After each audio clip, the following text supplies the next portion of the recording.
This video is brought to you by patreon.com/worsttake. Get access to exclusive live streams and Discord servers, on-screen shoutouts, and early access to some videos when you join now. Help make sure that we can continue to make content like this by supporting the Patreon. Links are in the description down below.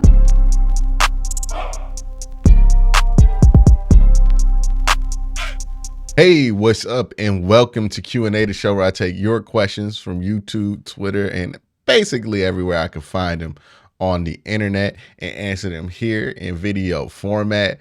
A ton of questions to get into today, so we're just gonna jump right into it. And today's first question is from CTG Cement, who says, what are some of the problems you think can arise as the offseason program progresses with the offensive line in particular? I'm not sure if the problems are going to arise during OTAs or training camp. These are problems I'm more worried about during the season. One of the things is with Jed and Jack, there is an adjustment that they have to make. Now, Jed, from a tool standpoint, I would be less worried about than Jack Conklin in this respect, because what I'm worried about is because Deshaun's such a different type of quarterback than any of them have had ever, and he's more athletic. And Jack has had some experience with the athletic quarterback with Ryan Tannehill. Ryan Tannehill, pretty good athlete, but Ryan Tannehill's not mobile in the way that Deshaun's mobile as a quarterback. Like, Ryan can tuck it and run, but Ryan's not necessarily going to be the guy that's like scrambling around there to make a play downfield. So that being the case, adjusting for somebody who holds the ball longer, adjusting for somebody who's going to be more mobile in the pocket.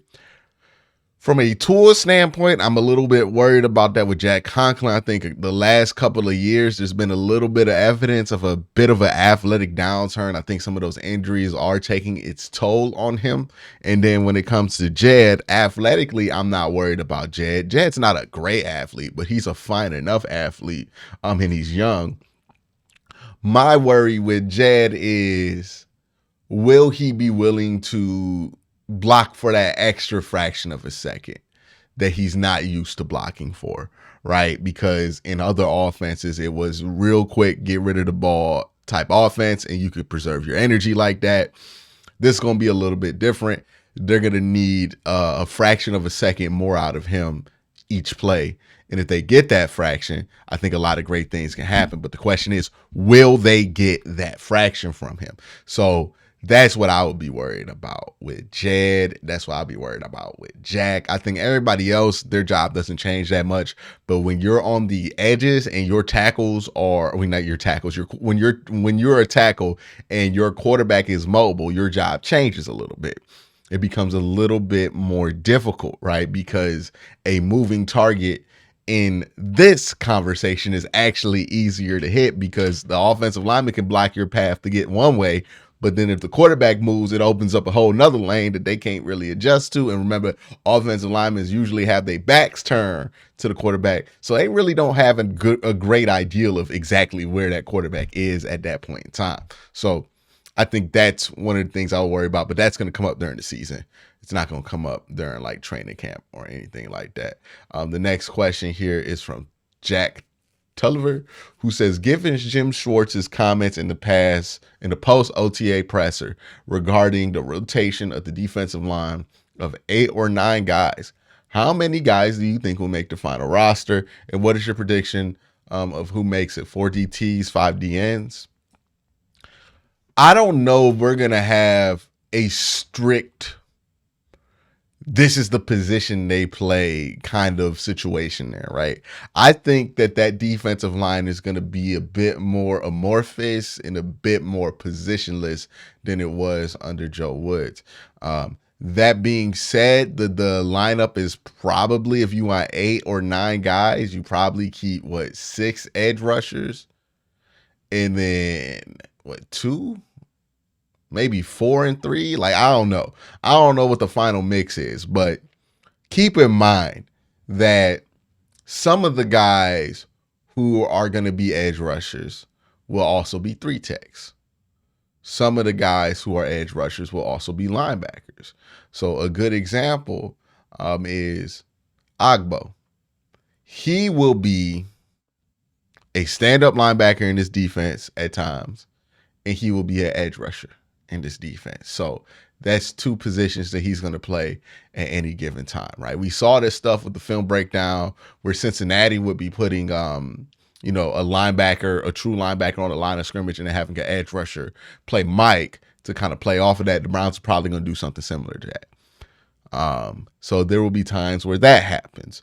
There will also be times where Alex Wright is an edge rusher and he's also a 3-tech, right? And I think that's going to be fairly often. I think Zadarius Smith will switch inside outside fairly often. Myles Garrett will switch inside outside. So instead of looking at it as, hey, this many guys from this position group need to make the team on the defensive line, I think it'll be a more helpful exercise to look at who's performing well in camp and who will make the team and who won't based off of that, right? So if I'm looking at it, if I have to make my way too early prediction, we know Myles is going to make the team. We know Agbo is going to make the team. We know Zadarius is going to make the team. We know Isaiah McGuire is going to make the team. I'm pretty sure Alex Wright is going to make the team. Then you have a bubble guy like Isaiah Thomas. That's going to depend on how versatile he can be. And the same, I think him and Alex Wright are probably competing. Whoever's more versatile will win out and get that spot. Then you have Dalvin Tomlinson, who we know is going to make the team. And that's what, 7 guys. He said 8 to 9. So now we got 2 more spots. Okay, well, somebody else has to start at DT. So between Maurice Hurst, Perion Winfrey, we know Siaki Ika is going to make the team. So there's really one spot between Perion Winfrey, Jordan Elliott, and the rest of the peanut gallery from last year. So one of those guys are probably going to make the team. Between Perion, Jordan, and Togiai, and Maurice Hurst. Maybe you keep Maurice Hurst and you keep one of the guys, but I think Maurice Hurst might make the team depending on how healthy he stays. And then you pick one of the young guys from last year, and it's probably going to be Perion Winfrey that you pick because there's no real reason to stick with Jordan Elliott at this point and Tommy Togiai. So that's what I would say. So Jordan Elliott, not Jordan Elliott, Perion Winfrey, Maurice Hurst if he's healthy. If he's not, then we're going to go Jordan Elliott there. Dalvin Tomlinson, and then you have guys who can go inside, outside to be that other rotational D tackle. So Alex Wright, then you have Isaiah McGuire who can do that a little bit, Zadarius Smith, Myles Garrett, so on and so forth. So that's why I think the rotation will be. And if that is the rotation, then I think that's fine. If we're looking at, instead of looking at Perion Winfrey as the 3rd guy in that defensive tackle rotation, and we're looking at him as the 8th or 9th man in a defensive line rotation, all of a sudden that sounds a lot better because I think that's going to be more representative of how this defense is ran. Thank you for that question, Jack. The next question comes from JS, who says, do you think they could sign Hopkins to drive DPJ's numbers down to make him cheaper to re-sign in the offseason? Nah, that's not. They would sign DeAndre Hopkins because they feel like DeAndre Hopkins could take them somewhere that Donovan Peoples-Jones can't. That's why you would do it. And look, let me make this clear. I'm not a DPJ hater. I think DPJ is going to make about $12-15 million next year, no matter what happens this year, unless like he has a horrible year. I think he's going to be set to make some decent money. But DeAndre Hopkins is a better 2 to have than Donovan Peoples-Jones. And if you do sign DeAndre Hopkins, Donovan Peoples-Jones becomes an afterthought in this offense. And you probably would want to trade him if somebody is willing to give you a good amount for it in return. So, that wouldn't be the case. If you sign DeAndre Hopkins, it's because you know you're going to move on from DPJ. It's not to sign DPJ back. You don't want to be in a position to sign somebody back because they got cheaper, because they didn't play well. The Cleveland family says, why are the Browns fan base so toxic? And I don't like the reasoning because of one player that time's wasted. As a fan, I love the team, player, staff. What is your view on being a Browns fan? Look, I think it's also important to remember that the people you see online are a fraction of the people who are actually Browns fans. That doesn't mean that their opinions aren't valid or that their opinion shouldn't be listened to. You can do with that what you want, but also understand that their opinions are overrepresented, right? So their voice is much louder than that actual group is. So a good example of this that I saw somebody use was, it's like Yelp reviews. How many of y'all go to a restaurant and never do a Yelp review? I know I've never even thought about it. I've never thought about leaving a review on Google or Yelp or any kind of website to tell people how I felt about the food, because it wasn't that deep. If I like the food, I'll let you know, but I'm not writing no review about it, right? Unless it really hit me in my tum-tums like crazy. So tum-tums, I don't know why I said that. But if that is the case for people who leave reviews for food, it's probably similar for people who talk about football online. Most people have their conversations with their real life friends and then leave it at that and then get on with their day. Then you have people who are online who are a bit more engaged, right? And it's like this with any fan base when it comes to sports. And honestly, any fan base when it comes to anything, right? Like, I enjoy the Marvel movies very much. And if I were to go online and listen to what people have said about the latest Marvel movies that released, I would think that they were like the worst movies of all time. I've been fine watching them. I'm not making no video about it, right? The people who are making a video about it, that opinion is going to be overrepresented. The online opinion is always going to be overrepresented because it's more visible than just what happens in person. But I wouldn't take too much of what you see online as a representation of the entire fan base, because like how most people watch my videos and never leave a comment, that's how most people are with fandoms. Like, you know, most Browns fans watch the games and don't really feel the need to leave a comment, right? So that's just one of those things that you learn from being online a lot, is that you can't take what the online conversation is too seriously, because you have to have an understanding that the talking points that you see online are a bit overrepresented and not necessarily representative of what the public thinks. And there's not a good way in football, at least, to find out, because we don't do like polling like they do for other things for football. King Cam says, could you see the Browns adding another defensive lineman like Yannick Ngakoue, Leonard Floyd, Frank Clark, or Matt Ioannidis?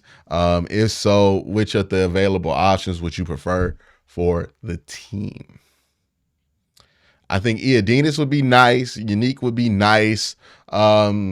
Look, we already went through that rotation, right? And it's hard to find guys to get rid of, because you have, you know, a couple of guys on that defensive line in Ika and Winfrey and McGuire and Wright, you know, 4 guys that you spent a quality pick on that defensive line. So I don't know how much room there is to bring another guy in. At some point, you have to trust that these young guys are going to develop, even when everybody else doesn't believe it. And you can't just be so quick to give up on your draft picks. So I don't know if there's really room for them to do it. Not because those dudes couldn't start on this team. They could, or not start, but get some decent playing time on this team. They could. But at the expense of what? And at the expense of your long-term ability to fill some of these holes, I don't know if it's worthwhile for them to do that and go that route. Brett Roberts says, not the biggest fan of getting DHop. I like what we have in the receiving room, but if we get there, where would he fit in and who would he phase out? I've kind of answered part of this question when I was talking about Donovan Peoples-Jones. But yeah, he will be an option on this wide receiving room. And I think it's interesting that we kind of like, this conversation has been interesting to me, where either people think the Browns desperately need DeAndre Hopkins and the season's going to be a wash if we don't get him, or people think that the Browns absolutely don't need him and that he would ruin the team if we signed him. Like the polarization on this conversation makes no sense to me. I think DHop is like hey, he would be nice to have. If you don't get him, damn. If you do get him, cool. Ain't that deep either way. It's just another option you can add to the room. I don't think signing DHop makes you like an instant Super Bowl contender, but it does make you a lot more interesting. And I don't think not signing DHop takes you away from being a contender, depending on how Deshaun Watson plays. But let's not act like wide receiver is not one of those positions where you just can't have enough good ones. We've seen the Cincinnati Bengals have 3 wide receivers that at times were better than all the wide receivers that we had in Cleveland, and we're very successful with it. So this idea that, oh, we're good in the wide receiving room, so we don't need DHop is ridiculous. No, you're never good in the wide receiving room. Because if Amari Cooper gets hurt, then what? Are we good? You know, what if Amari Cooper gets hurt and DPJ gets hurt? And we're down to Cedric Tillman and David Bell. We ain't good then. You need bodies in the wide receiver room is all I'm saying. Because you're always one injury away from, look, I like what we have right now, and then you get an injury. It could be a small one, right? Elijah Moore gets hurt. All of a sudden, it changes everything. Or Elijah Moore doesn't live up to expectations. You always need extra wide receivers. Every year we go into it thinking we don't have enough. We have enough wide receivers. We're good in the room. And wide receiver is one of those positions that you have to feel like you're overpowered to make it through a year with. So I wouldn't be opposed to signing DHop. I don't believe that you can just be in the wide. Well, I don't believe that there's a point that you can get where the wide receiver room is fine and you shouldn't add anybody. No, you can always add a wide receiver. And if you have a great quarterback, you can figure it out. The people who are bringing up the Odell stuff and that not working, like that's irrelevant. Baker Mayfield's not the quarterback anymore. Nobody is paying Baker Mayfield $230 million to play football. Somebody's paying Deshaun Watson to pay $230 million to play football because they feel like he's the kind of guy that can answer and figure out those problems, those good problems when you have that many wide receivers. William Zinn says, do you think any of our wide receivers not named Amari Cooper can be a top 10 wide receiver? If not, do we have to wait until 2025 to get one, or do we keep getting established wide receivers? Look, the question isn't do you have a top 10 wide receiver or not? Because you can have a top 10 wide receiver and still stink. The question is, does your receiving room match what your quarterback wants to do? Does your quarterback have enough guys to have enough options to be able to reach his full potential? You don't need to have the best guy at every single one of those options. But if you want to go deep, do you have a deep ball guy? If you want to go 50-50 in the red zone, do you have a 50-50 ball guy?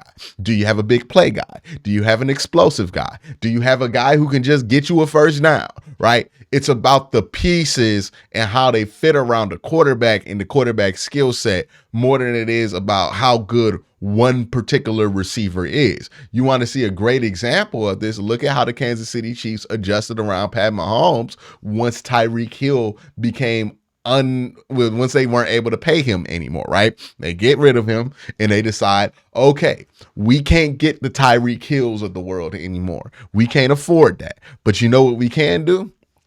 We'll go get a quick screen guy in Kadarius Toney. We'll go get a fast guy. We'll go get a slot guy in Juju Smith-Schuster. We'll go get a guy who can go up and get a 50-50 ball, and we can get a guy who can hit some doubles in Marquez Valdez-Scantling. It's about the pieces that you put around your quarterback and the options those wide receivers get you. You don't want 6 Donovan Peoples-Joneses, right? Because those are guys who that's a receiver that's going to give you one option, or 6 Amari Coopers, a receiver that's going to give you one option, one way to win as a quarterback. You want a Amari Cooper, you want a Donovan Peoples-Jones, you want a Cedric Tillman, you want a Elijah Moore. If you can, you want a DHop. You want as many different skill sets in that room so that if it comes down to it, you feel like you have a good option to win any given play in the way that you want to win it. So you'll see that even with the Bengals, the thing that makes the Bengals good isn't that they just have 3 good wide receivers, is that those 3 wide receivers are very different from each other. Jamar Chase is a big hitter, right? I'll take a screen 90 yards. I'll get downfield and catch a ball 90 yards. That's Jamar Chase, a big play, big home run hitter, one of the best in the game. But T. Higgins is one of the best double hitters in the game, right? If we're going to continue to use this baseball analogy, nobody has a higher on base percentage than T. Higgins, right? He just gets on base. He gets you a double when you need it. 3rd and 15, he comes through. And then he can get you a big play too. He's a versatile guy. He's not just one thing, but that's really what he does best. And then you have Tyler Boyd, who is a possession guy. Those three styles complement each other, and it's even better for them that those three guys might be the best at their style in the NFL. But you see how it's about the style of play and having diversity in that style of play more than it is like, oh, we got to have a top 10 guy here. You're not afraid of the Vikings when they come to town because, yes, they have Justin Jefferson, but that's it. That's it. You stop that, then you good. Got Kirk Cousins throwing on the ball. He can't really do much outside of that. You're good. So don't obsess so much about, oh, how good is an individual player? And the focus needs to be on how good is the group and how does this group fit around the quarterback skill set. I think the Browns, like Cedric Tillman, if he can become that 50-50 ball guy, that's what they're missing. They need a 50-50 ball guy. They need a go up and get it guy. You know, I think DPJ and Coop are great, you know, to hit those doubles. I think Elijah Moore is a home run hitter, or he can be. You got Marquise Goodwin behind him. He can hit some home runs too. You know, he's kind of like a pinch DH or something like that, but he's a home run hitter as well. And then I think you just need that one last piece, that 50-50 ball, that we're in the red zone. I'm going to throw it up to you. Sometimes that could be David Njoku, but I think you need one more guy there to spread the attention away. And again, maybe it's Cedric Tillman. I know for a fact that can be DHop, and that's why I wouldn't be opposed to bringing him in. If you can't, then you can't. But that's why I wouldn't be opposed to it. My man GS says, are we overvaluing the importance of coaching when it comes to elite quarterbacks? Bill O'Brien was fired midseason and Watson's career. Zach Taylor suddenly looked like a great coach with Burrow. Herbert threw for 5,000 yards to Brandon Staley. Is it more important for your elite QB just to have an offense and be acclimated within a playbook that fits his team's strengths? I think it's just more important for a quarterback to be able to play to his strengths and do what that quarterback does well. And I think any coach that just is able to put that quarterback in that position will. Where coaching matters with quarterback plays isn't on the elite. I think you're right about that. It's not the elite quarterbacks where that matters, right? It's the mid-range guys, right? The lower level guys where it's like, okay, you have Jimmy Garoppolo. It really depends on who's coaching him to see what you're going to get out of Jimmy Garoppolo. But if you have, you know, let's go for an example. If you have like prime Cam Newton or Lamar Jackson or Joe Burrow, just give them the ball and get out the way. Right? It's kind of one of those things, right? And it's not really a coincidence that some of the guys you mentioned were defensive guys outside of Zach Taylor, because they're more inclined to go, okay, he got it at quarterback. Let's give him the ball and get out the way. Now, there are things an offensive guy can add to a quarterback's game. And I think Zach Taylor has been helpful for Joe Burrow because of that. But yeah, in the most part, I think we overvalue. Like, there's a reason why I don't think Kyle Shanahan's system hasn't developed a lot of elite quarterbacks, but it has gotten a lot out of like mid-level quarterbacks, is because that's what that style does. But thank you for the question, and thank you guys for the questions. Y'all have a great day. Have a good night.